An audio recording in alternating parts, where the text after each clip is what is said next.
In the beginning was the Word. Here's a spirit insight on the power of words. Indeed, words are like a double-edged sword. They can create or destroy. Create beautiful things, be the beginning of amazing things, but they can also destroy. They can build, they can tear down, they can damage. Both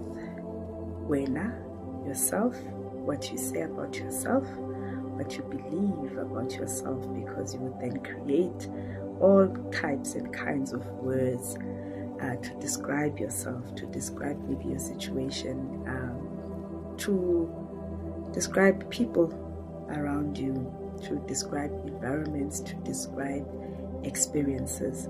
So be mindful and learn the process of reframing izinto that you may have given very negative names to, or you have given negative words to describe internally about yourself, but also about others. Those things that you would find yourself saying maybe to people, to your children, that might have a lasting, devastating effect on others.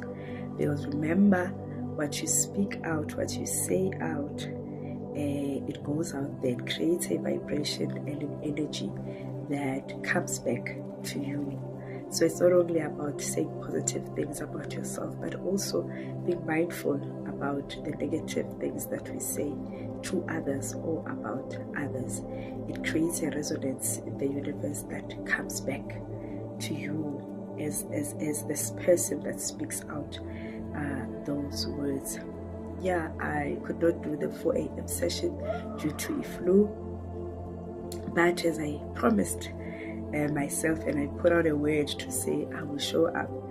This is me showing up. So those things that you have said, those things that you have promised yourself, you spoke out words and you said you will do, you said you will stop doing, you said you are committing to, you said you are divorcing yourself from, you spoke words.